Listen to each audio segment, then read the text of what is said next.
Last evening, Heidi Miller was honored by U.S. banker American Banker as Wall Street's most powerful woman. Miller is head of the Treasury and Securities Services at JPMorgan Chase, and she has turned her division into a huge profit center for the company.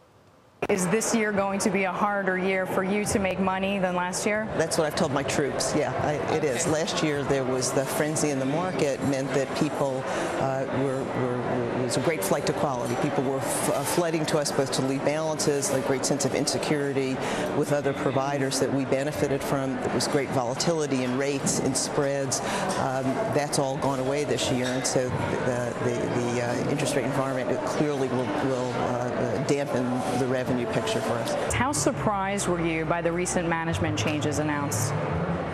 At JPMorgan? Yeah, we had the shift with Mary Beth Erdes, all the shifts. Well, I think that certainly Mary Erdes, who also is an honoree here tonight, was a stellar choice to succeed Jess.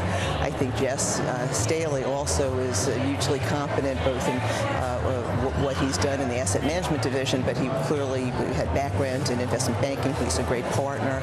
I think Jamie is very concerned about making sure that we have a lot of bench strength in all our lines of business, and I think these changes follow on that concern that we have a very healthy bench of people who can do different things in the organization. You mentioned Jess's name. There's also Steve Black. Oh, do you think either of these two are the heir apparents, so to speak, for Jamie Dimon whenever he decides that he's had enough? Jamie hasn't taken me into his confidence about his heir apparent, but I hope that he's here for a very long time, and given that he's younger than I am, I suspect that that will be true.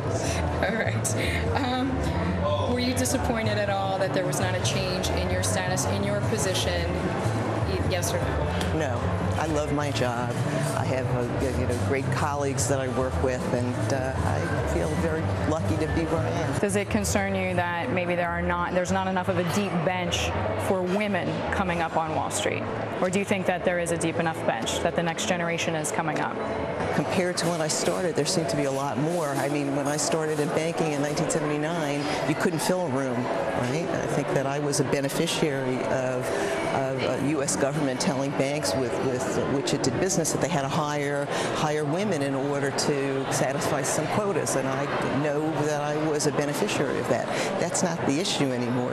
We hire in equal amounts men and women. We have best qualified people.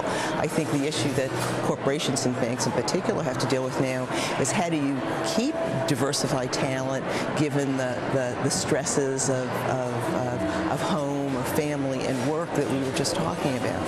So I think, yeah, we've made a lot of strides. It's not perfect, and I think we have a ways to go, but it's certainly better than it was 30 years ago.